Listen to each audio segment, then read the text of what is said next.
Thank you, Cam, and thank you all for coming. And on behalf of the university, I think we must apologise for so many of you not having seats. I shall not be offended if you find that you have to leave the room. I too like to acknowledge the presence of the diplomatic corps here, the Australian intelligence community, very senior academic colleagues from the university. I'd like to thank the AIIA ACT branch and the Strategic Defence Studies Centre and this research school for organising this. Welcome also to ANU students. Some of you, I know, are also doing the master's programme at SDSC. To members of the AIIA, it is a critically important organisation with, as you've heard, an enormously long history, and it contributes to the democratic public debate. And also to members of the public here who are none of the above. It is part of the ANU's outreach programme, to encourage discussions like this, so that we have a much broader audience than the highly specialised academic ones. About an hour ago, I got a phone call from Stephen Smith, the Minister for Defence, wanting to know if he could have a copy of my speech because he was about to go onto an aeroplane and fly overseas. And I said to him, with due respect, Minister, unlike you, nobody writes my speeches. I'm scribbling the notes as you ring. You can watch the YouTube. I am not a China expert. There are people here like Ross Tyrrell and Richard Rigby who are. I first went to China as the first ever intelligence invited guest in 1978 as a guest of the Foreign Affairs Bureau. I reviewed the 6th Tank Army at Badaling. I was a bit younger then, by the way. And we believe I was the first Westerner to be invited to the Chinese submarine building yard in Shanghai and go on board a Chinese, that is a Russian submarine. First time I'd been on a submarine, so our intelligence people were very disappointed when I came back, when they said, what did you see? I said, I saw a lot of tubes and dials. And of course, in my official and academic life, I've spent a long time in the United States. I've held American top secret absolute security clearances to do with satellite photography, Pine Gap, Naranga, and a few other things, as indeed other colleagues in this room have. I'd like to discuss three main issues with you this evening. The first one, as the title of the talk suggests, are the Chinese and the United States going to go to war? And I was a bit provoked on this by a statement by former Prime Minister Kevin Rudd some weeks ago, in which he likened the risks of war with regard to the Senkaku Diaoyu Islands as Sarajevo 1914 and major powers going to war. Well, I must say I found that a stretch of his vivid imagination, but he's provoked me into this. Secondly, and associatedly, I'd like to discuss, is China the rising power, rising and rising with no problems, and is America in inevitable decline? To answer the challenge of one of my colleagues, will the United States have to concede strategic space to China in Asia? If I get time, and most likely, looking at my notes, I won't, the third thing I'd like to discuss is, what does all this mean for Australian defence policy? And if I don't get onto that, please feel free in the question time, because as you've heard, I'm not just a theoretician, I've been in the past a practitioner with regard to Australian defence policy. Now, as I said, I'm not a China expert, but I'm used to the sort of use of Chinese numerology, you know, from the Communist Party of China, you know, the 12 do's and the 14 don'ts. So I've got the 3 no's and the 2 yeses for you. My 3 no's are as follows. No, there will not be a major power war between China and the United States, but of course there is a risk of limited conflict. Number 2, no, the United States is not in irretrievable decline, and no, China, in my view, is not on the inevitable rise and rise and rise with no weaknesses. And no, neither America nor anybody else is going to concede willingly a sphere of influence for China in such a place as Southeast Asia, which is what has been recommended in certain quarters in this town, and in an interesting recent, fairly useless article in the journal Survival by an American. And the final no is a no, we've no need to arm ourselves to fight war with China, unlike what was implied in Rudd's 2009 Defence White Paper.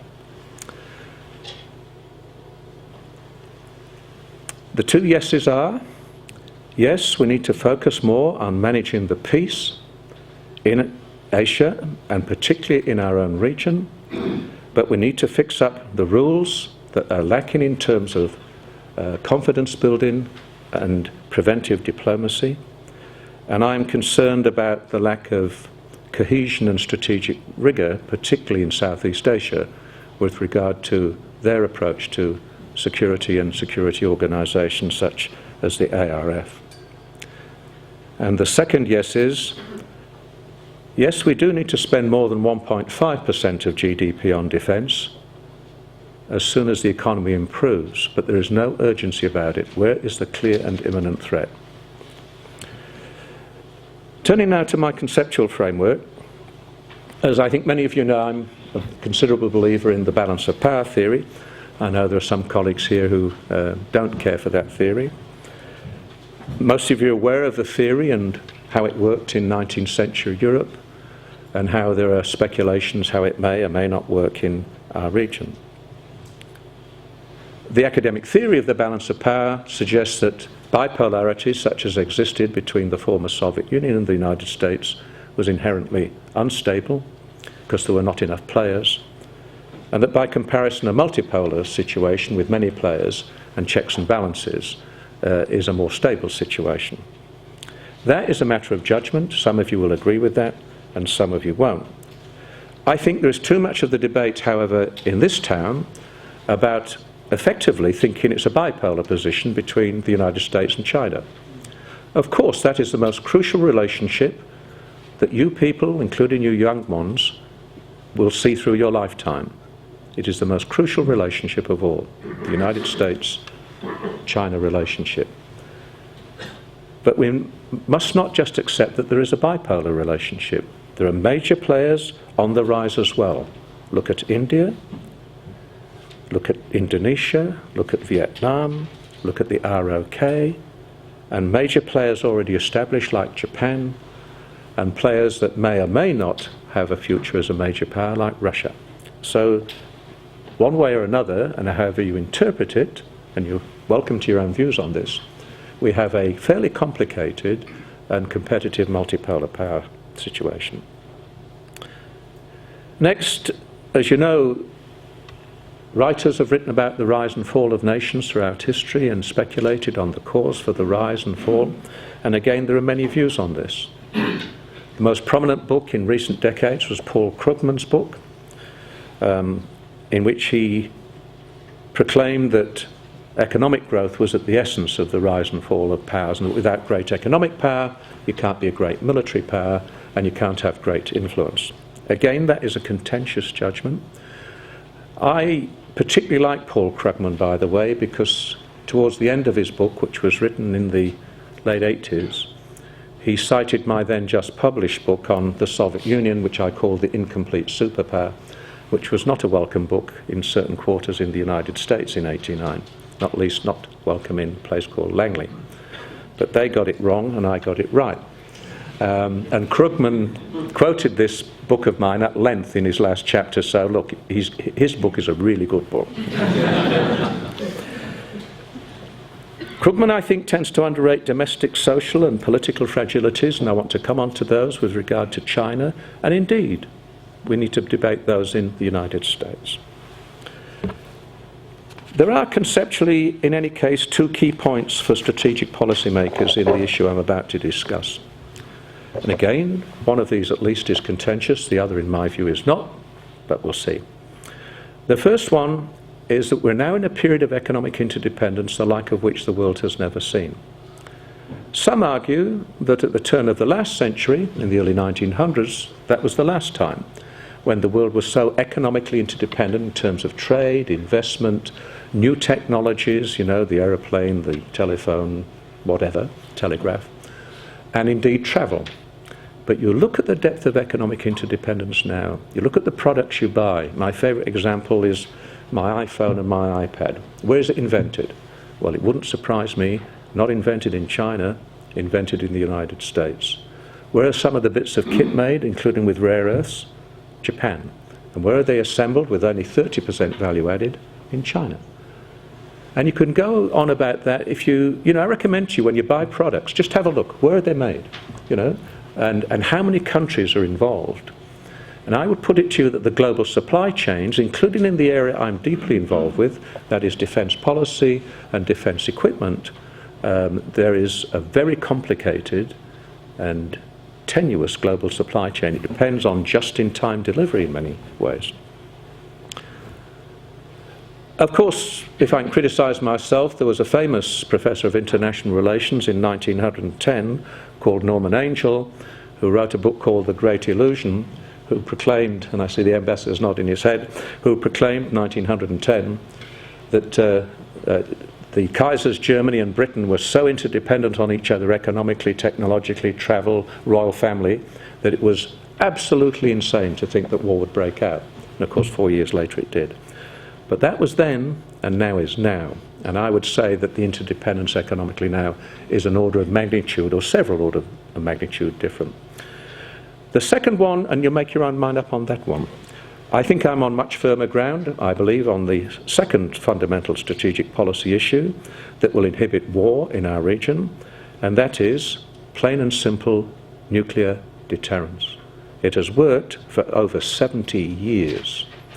And as close as the Soviet Union and the United States got in the Cuban Missile Crisis in '62, and in my experience as head of defence intelligence, a damn sight closer to nuclear war in 1983, war did not happen, not nuclear, not conventional, because each side aimed to destroy the other side, as we used to say, as functioning modern societies. That is, you aim to wipe out, the Americans aimed to wipe out the Soviet Union population by 50% in the first 24 hours. So you get 100 million dead in 24 hours. It's called the end of the world. We used to talk about nuclear winter. So this issue now, and it's a current issue with regard to the alleged build-up of China's nuclear weapons and whether there's a stable deterrence and first strike versus second strike and so on.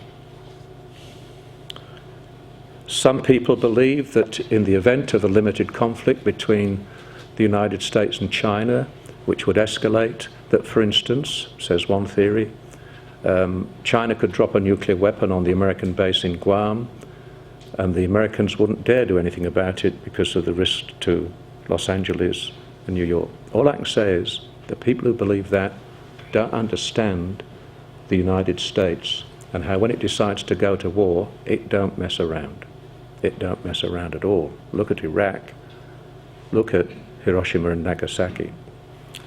It's a myth, by the way, that democracies, when they go to war, don't go to war violently and don't demand unconditional surrender. So what are the risks of war? Let's start with Taiwan.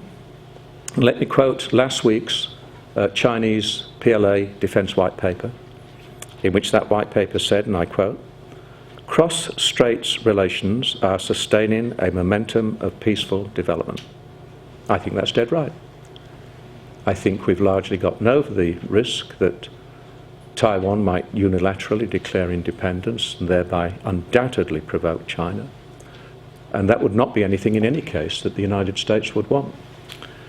And as far as we Australians are concerned, you need to think that if there was a war across the Taiwan Straits in which American troops are getting killed, the Americans, in my view, would immediately invoke the ANZUS Treaty, which says, words to the effect, in the event of an attack on the troops of the two contracting parties, their ships or aircraft in the Pacific area, we shall immediately consult.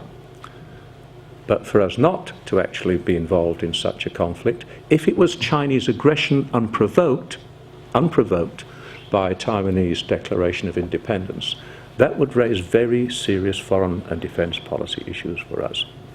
But you know, as former Minister Alexander Downer said when he was once questioned on this, They are hypothetical questions which I refuse to answer. Very wise, Minister.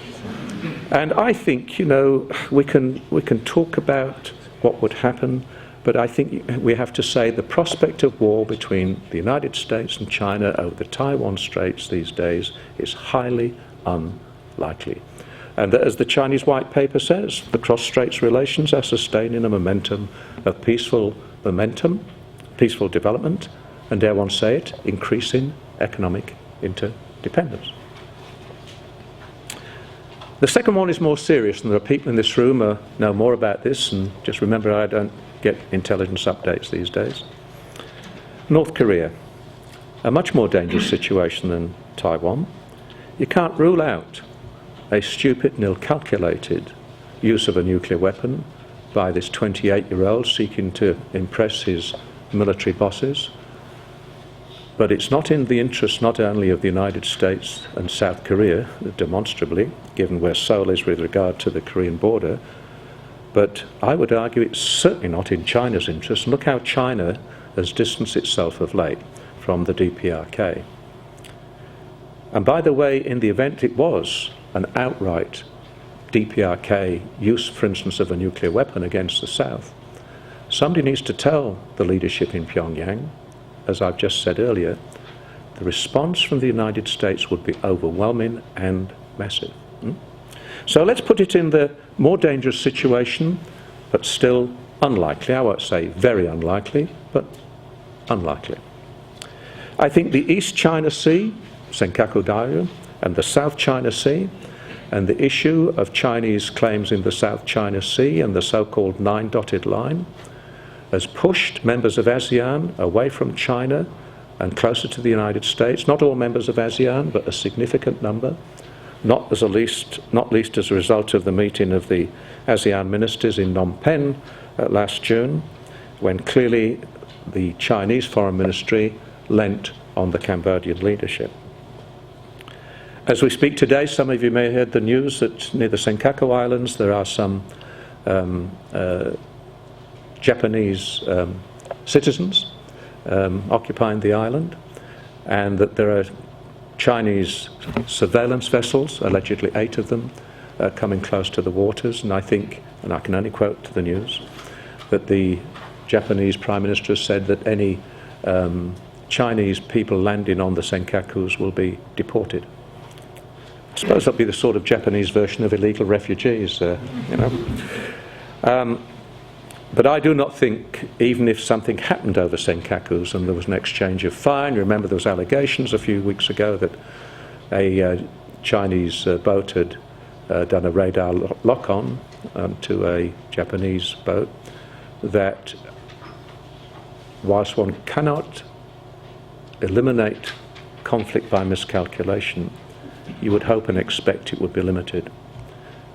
And it is easier to limit and constrain conflict on the high seas than it is not in the First World War across long borders with mobilization timetables, I would argue. But there is a risk of miscalculation. A recent RAND report has looked at the prospects of war over the next 30 years between the United States and China in all those issues I've mentioned, and says their assessment is very unlikely. And the RAND Corporation, dare one say it, is not some left-wing socialist tree-hugging organisation, you know? It ain't.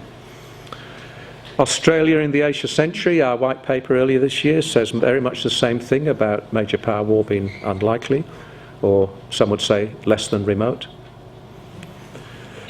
And I suspect that the forthcoming defence white paper, that I imagine may well be out next month, will have much the same view. So let's turn then to the relative power of China and the United States. A very vexed question.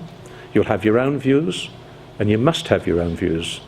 It's one of the crucial issues for you people to think about and determine in the coming decades. How out of balance will the relationship between China and the United States get? My view is quite simple. I acknowledge the rise of China's power, and I think a lot of that is to be welcome. However, the jury is out as to how China uses military power in future, and the pushing and shoving in the South China Sea and the Senkakus of late has not been so reassuring. But China is not the former Soviet Union in military power, and it's not the United States now or foreseeably. It is, to use the title of a book by Susan Shirk, who was Deputy Assistant Secretary of State. Her book was called China, the Fragile Superpower. So you see, I had the Soviet Union, the incomplete superpower, and she has the fragile one. And I think there's a great deal of truth in it, and she concentrates on, here's a power that's becoming increasingly confident and strong abroad, but is fragile domestically. And there are people like Ross Terrell and Richard Rigby here who may well have different views, and I'd be interested to hear them. I think in any case, militarily, China is a long way behind the United States. It is true that in close approaches to China, China is developing some capable issues. But who actually thinks that the United States is going to sit on its behind and do nothing about it? This highly innovative United States that accounts for half of the world's military expenditure, and on my calculations, that accounts for close to 80% of advanced military R&D in the world. Who else does advanced military R&D? Well, China a bit, Britain, my old country, a bit, the French a bit, and the Russians, well, they've been in free fall for 20 years. Let's have a quick look at both these countries, China and the United States. And I apologize, it's going to be very brutal. You all know the figures that China's economy has eclipsed and outrun that of Japan in GDP terms. And it depends whether you use exchange rate equivalence or purchasing power parity as to whether you think the Chinese economy will be bigger than that of the United States in about, I don't know, 2020, 2028, whatever. That will still not make China as rich a country as the United States. And there are interesting issues about what it spends on R&D and innovation, given its rather disciplined education system.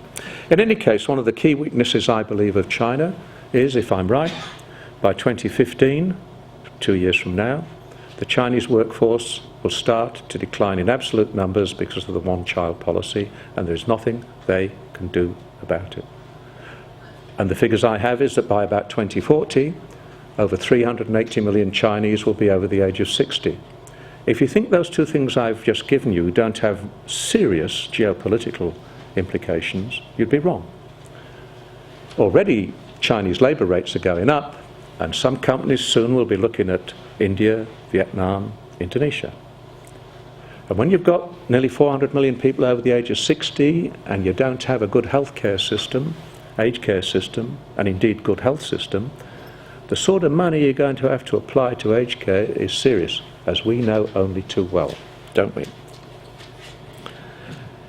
You know the issue of growing social disturbances in China, reaction to income inequalities between the urban east and the inland China, where I've never been, but which I understand has enormous backward elements to it in terms of economic development.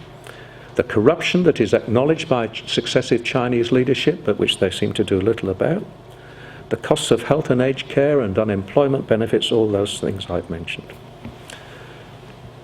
Turning to its military capabilities, let me just quote to you from a forthcoming article in the China Quarterly by Adam Liff and Andrew Erickson, who've done a thing on demystifying China's defense spending. And looking at their footnotes, unlike me, they clearly read Chinese. They say the following. Developing the capabilities necessary to wage high or even medium intensity warfare beyond China's immediate vicinity would require significant additional increase in the defense budget and heavy investment in new platforms, weapons and related systems, as well as training, operations and maintenance, not to mention some form of support infrastructure abroad. If China decides to develop significant power projection capabilities, its investments are likely to be increasingly inefficient and provide significantly less bang for a significantly larger buck. And they say, look into the future. Defense budget growth in China will face increasingly powerful headwinds as a motley of domestic and social challenges demand the attention of Chinese leaders. A rapidly aging society will inevitably generate higher economic and social service expectations, which may well exacerbate extant domestic instability, they say. And even if defence spending continues to grow, internal PLA factors such as rapidly rising equipment and personnel costs, not to mention corruption, all but guarantee diminishing returns and will limit improvements to overall Chinese force structure and capabilities. And they summarise this by saying, in short, it seems clear that the future pace and scope of China's military development will depend upon the health and wealth of the nation. Now, I don't have time to go through some of the undoubted Chinese developments in what's called area denial, anti-access capabilities, and how the United States is developing what's called an air-sea battle to respond to that. I refer you to an excellent article that ASPI, the Australian Strategic Policy Institute, has published by a former colleague of ours, Benjamin Schreier, on this very subject. I will just note in passing, most Chinese submarines, not least their nuclear ones, are quite noisy. Their older submarines are hand-me-downs from the Russians, and they're still buying Russian submarines. And is America good at ASW? Yes. And is America and Japan developing a submarine detection capability along the Okinawa chain to bottle up the Northern Fleet? Yeah. The Chinese have been trying for 35 years, to my certain knowledge, to develop a high-performance military jet engine, which is very demanding and technically difficult. And they have not succeeded. Where do they get these jet engines from? A place called Russia, whose defence industry, as I've said, has been in free fall for 20 years. Then we have this much vaunted crappy old aircraft carrier, which was called the Variag, whatever it's called in Chinese. Who believes a 1970s Russian technology aircraft carrier is the start of an aircraft carrier capability? The Americans have been at it for 70 years, and it would be a no game. I could go on about the so-called DF-21 anti-aircraft carrier ballistic missile. Well, have they ever tested one against a target moving at 50 knots, like a nuclear-powered aircraft carrier can? And if it misses the target with a conventional warhead by 200 meters, they've wasted a shot. And if they use a nuclear warhead, guess what? The game's on. We can talk about the so-called stealth fighter, which has been peddled out onto the runway. Is that a fifth-generation fighter like an F-22 or a JSF? No. And then we have a country called China that has no experience of modern war whatsoever. Mass peasant armies blowing bugles in the Korean War. And when I was Deputy Head of Defence Intelligence, we watched very closely the Chinese teaching Vietnam a lesson. You remember that one, Doug? In 1978. Guess what? Who won? Well, certainly not the Chinese. They faced up to a battle-hardened North Vietnamese army, which we knew only too well. So, yes, the Chinese are making advances. There's no doubt about that. And they need a capacity to defend themselves. And close in, it's going to be a greater challenge for the Americans if push comes to shove. And at distance, it's going to be still a weak force on the Chinese part. And by 2030, which will be the strongest military power in the world, without doubt, the United States of America. Moving on quickly to the United States then. Yes, its economy is in trouble. And if they don't turn around from this global financial crisis and get back to dynamic rates of growth, if they don't do that over a period of years, then I will have to qualify what I'm telling you, okay? I have a bit more confidence in the American economy than that. I certainly have a lot of confidence in the dynamic inventiveness of the American people, like no other. I mean, you younger people, you use all these things I don't use, like Facebook and Twitter and all that stuff. Who invents all that? Who invents, you know, the most capable advanced military equipment in the world? And not just the kit I've talked about, but command and control, intelligence, surveillance, reconnaissance, overhead satellite systems, which we in Australia have privileged access to, the likes of which the Chinese are not in the same ballgame about. Yes, they're making advances. And as for the demography of America, unlike China, America does not have an aging population. It is a young population. It's 300 million people that are growing strongly, with, you know, the young Hispanic contribution to the population. So unlike China, they don't face a declining population. Yes, in addition to the economy problem, I acknowledge there is political gridlock. And again, it is disappointed the Americans are locked into that situation. So there are some qualifications, but in the end, the country that sees itself as the exceptional society, the light on the hill, in God we trust, all that stuff, don't underrate them. So, do I believe that the United States will have to concede strategic space anytime soon to China? Absolutely not. Why should they? And if they were to concede Southeast Asia as a sphere of influence to China, where would that leave Australia's defence policy? Given that Southeast Asia sits on the northern approaches to Australia like a strategic shield, if things go well, and it would be the direction from or through which we would be attacked should it not go well. Some people are saying that America will be so weak in its inevitable decline and China will be so strong that Japan will cast itself free of the alliance and develop nuclear weapons. Well, who actually believes that, given where the Japanese are on matters nuclear? You know, I was in Japan at the time of the earthquake and the Fukushima issue, and look what that has done to their nuclear aversion. And would we and America and South Korea and China want Japan to go nuclear? No. And where is the regional correlation of forces, as the Marxists used to say in the Soviet Union, the regional correlation of world forces? Well, who are China's great friends and allies? Well, it's not a spectacular lineup, is it? The DPRK, close to a lunatic society, you know? Pakistan, close to a failed state and nuclear armed.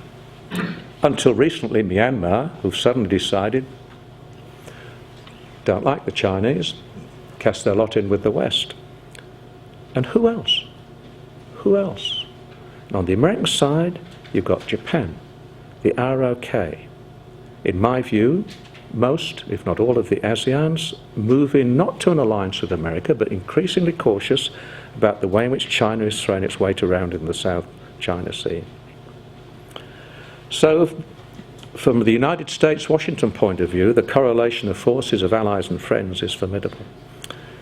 I'm going to quickly then just spend a couple of minutes on what I promised, and that is Australia and China. The two most powerful bureaucrats in this town, the Secretary of Defence, Dennis Richardson, and the Secretary of Foreign Affairs, Peter Varghese, have both said that the so-called choice that some say we have to make between China and the United States is a false choice, and I agree with them. Why would we have to choose?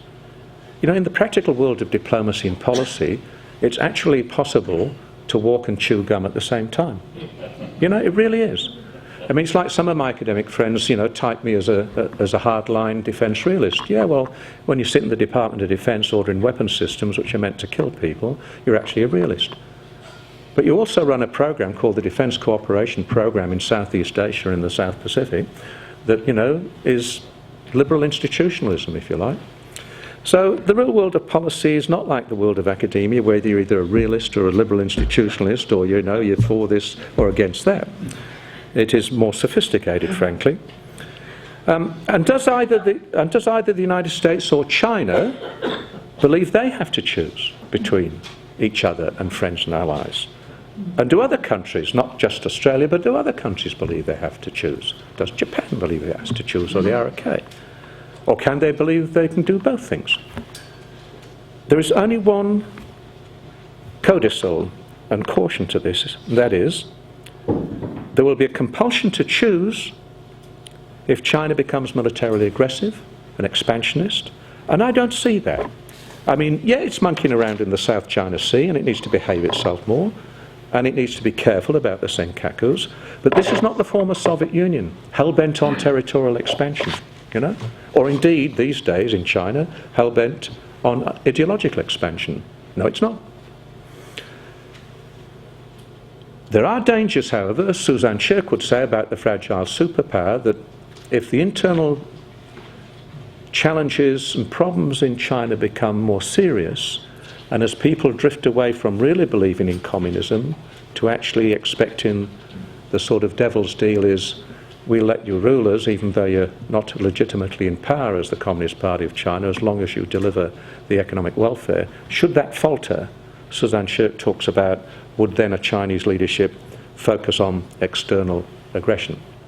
Well, that's a series of ifs, isn't it? That's a series of ifs. And that's neither good intelligence nor good policy. Finally, for Australia. After 11 years in Afghanistan, Australia needs to focus on our own region and not dreaming about going to war with China, or to use a phrase of one of Kevin Rudd's external advisors to the 2009 White Paper, us developing a capability, listen to this, to tear an arm off China. I mean, you know, how lunatic is that? That particular person was proposing that we put Tomahawk land attack cruise missile on the next generation of submarines in order to target the Chinese leadership. This is a well-known fact around this town. Let me stress that person was not a policy officer, and we have none of that in the current inputs to this current white paper as far as I can see. You remember early on I said we need to focus more on managing the peace, on thinking about going to major power war, and to do that we need to do two things.